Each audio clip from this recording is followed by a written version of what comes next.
कहते हैं कि यूनिकॉर्न्स बहुत पहले गायब हो गए थे, कि वो सिर्फ कहानियाँ थीं जो बच्चों को तसल्ली देने और पुरानी किताबों को सजाने के लिए बनाई गई थीं। लेकिन अगर असल वजह ये हो कि हमने यूनिकॉर्न्स इसलिए देखना बंद कर दिया क्योंकि हमें उन्हें याद रखने ही नहीं दिया गया, अगर एक यूनिकॉर्न अभी भी जिंदा हो और वो एक ऐसा राज छुपा कर बैठा हो जो इतना ताकतवर हो कि पूरी दुनिया ने उसे भूलना ही बेहतर समझा, और अगर आज रात वो राज जाग चुका हो। शहरों के शोर और सड़कों की पहुंच से बहुत दूर एक जंगल मौजूद है जो यादों से भी पुराना है। ऐसा जंगल जो सिर्फ उगता नहीं बल्कि सुनते भी है। जब हवा उसके दरख्तों से गुजरती है तो वो चीखती नहीं, वो सरगोशी करती है।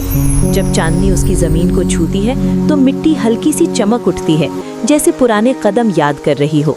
इस जंगल का नाम इलेरियन है, और जो लोग इसका नाम जानते हैं वो इसे धीमी आवाज़ में बोलते हैं क्योंकि इलेरियन जिंदा है। ज़्यादातर लोग समझते हैं कि ये सिर्फ एक अफसाना है, बुजुर्गों की सुनाई हुई एक वार्निंग ताकि बच्चे ज़्यादा दूर ना भटकें। कहते हैं ये जंगल मुसाफिरों को गुमराह कर देता है कि जो लोग इसमें जाते हैं वो वापस आते हैं बदले अगर आपको लगता है कि जादू अभी भी जिंदा है तो यकीन रखिए और सब्सक्राइब करें, लाइक करें और कमेंट करें। उन्होंने अपनी पूरी जिंदगी उस जंगल के किनारे गुजारी थी, फिर भी उसने कभी उसे वाकई नहीं देखा था, कम से कम उस नज़र से नहीं जिससे जंगल उसे देखता था। पैदा होने के दिन से ही लूना में कुछ ऐसा था जो दुनिया के साथ ठीक से फिट नहीं होता था। वो खामोश थी, ऐसी खामोशी जो बड़ों को बेचैन कर देती थी। वो सोचने वाली थी, ऐसी सोच जो बच्चे समझ नहीं पाते थे। जब बाकी बच्चे खेलते थे लूना सुनती थी, जब बाकी बोलते थे वो सोचती थी, और जब बाकी जंगल से डरते थे लूना को उसकी तरफ कशिश महसूस होती थी, जैसे उसका कोई भूला हुआ हिस्सा वहीं का हो।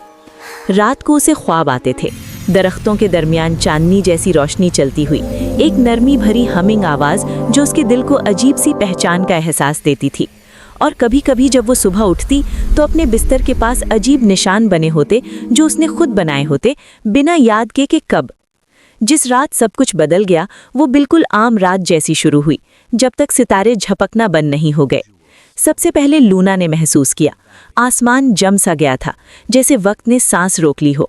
कीड़े चुप हो गए, हवा भी चलने से डर रही थी। फिर उसने दोबारा वो आवाज़ सुनी, वही हम, धीमी, नर्म, बहुत पुरानी, जंगल की तरफ से आती हुई।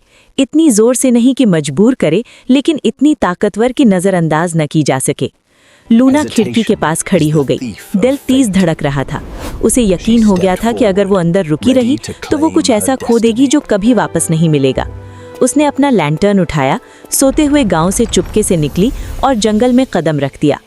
जैसे ही उसने हद पार की, दुनिया बदल गई। हवा चमकने लगी, रोशनी अजीब तरीकों से मुड़ रही थी।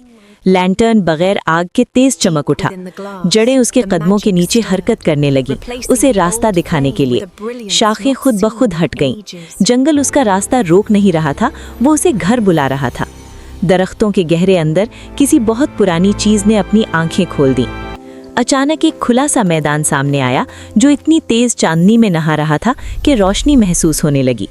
पहले लूना को लगा कि रोशनी ही जिंदा है, फिर वो हिली। रोशनी के अंदर से एक मखलूक बाहर निकले, इतनी खूबसूरत कि लूना सांस लेना भूल गई। यूनिकॉर्न, लेकिन कहानियों वाला कमजोर यूनिकॉर्न नहीं, ये कुछ और ही था, बेहद ताकतवर, रोशन और लामहदूद उम्र का। इसका जिस्म सितारों जैसा चमक रहा था, बाल चांदनी से बने हुए लगते थे, और इसका सींग ऐसे धड़क रहा था जैसे लूना का अपना दिल। तुम आ गई, एक आवाज गूंजी, लेकिन हवा में नहीं, लूना के जहन में। उसने मुश्किल से कहा, तुमने मुझे बुलाया था? यूनिकॉर्न ने हल्का सा सर झुकाया, उसकी आंखों में हैरानी नहीं, पहचान थी। हाँ, और तुम उम्मीद से तेज आई और डर से देर से। तुम क्या हो? लूना ने धीरे से पूछा। यूनिकॉर्न की रोशनी हल्की सी कम हो गई। मैं वो हूँ जो बाकी रह गया है। जमीन हल्की सी कांप गई, पत्ते लरस गए, जंगल सुनने लगा। दुनिया ने हमें भूलने का सबब था।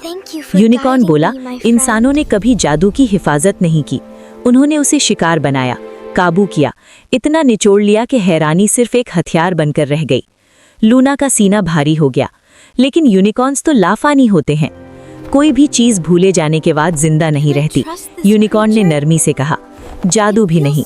सींग की चमक लरजने लगी और लूना समझ गई कि यूनिकॉर्न धीरे धीरे खत्म हो रहा है। एक राज है, एक आखिरी जादू, वक्त से भी पुराना, जो जादू को बचा सकता है, लेकिन सिर्फ तब जब सही रूह उसे आगे ले जाए। लूना ने सर हिला दिया। मैं सिर्फ एक लड़की हूँ। यूनिकॉर्न की आंखों में रहम था। तुम एक पुल हो। अचानक यादें उमड़ आईं, ख्वाब, निशान, वो लोरा बी जो उसकी माँ गाती थी एक ऐसी जुबान में जो कोई और नहीं जानता था। यूनिकॉर्न ने धीरे से कहा, तुम्हारी माँ हम में से एक थी। उसने लाफानी जिंदगी के बजाय मोहब्बत चुनी। लूना की आंखों में आंसू आ गए। फिर मुझे क्यों लगता है कि कुछ बहुत बुरा आने वाला है? क्योंकि जंगल चीख उठा। साए दरख्तों के दरमियान धुआं बनकर बहने लगे, जमीन फटने लगी, हवा बर्फ जैसी ठंडी हो गई। यूनिकॉर्न के कान सीधे हो गए। इन्होंने हमें ढूंढ लिया। The silence. वो क्या है? वो चीखती है। वो जो जादू मिटने के बाद बाकी रह जाता है। वो राजों को खाते हैं और कभी नहीं सोते। वो भागने लगे। जंगल ने मुकाबला किया। बेलें लपकीं, जड़ें उभरी, दरख्त गरजे, बट द साइलेंस करीब आता गया। रोशनी और आवाज दोनों को निगलकर एक शीशे जैसी झील के किनारे यूनिकॉर्न लुक गया। इन्हें मारा नहीं जा सकता, सिर्फ बंद किया जा सकता है, और इस बंदिश के लिए सच चाहिए और कुर्बानी। यूनिकॉर्न झील में उतर गया।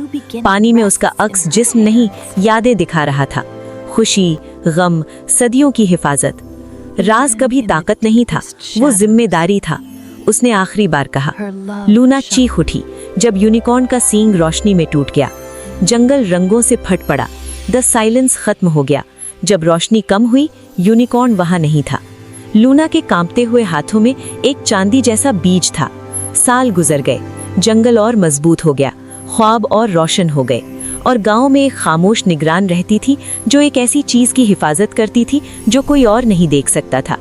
कुछ रातों में जब सितारे ठीक से झपकते, लूना को जंगल की जड़ों के नीचे से वही पुरानी हम सुनाई देती, क्योंकि राज कभी गायब नहीं होते, वो इंतजार करते हैं।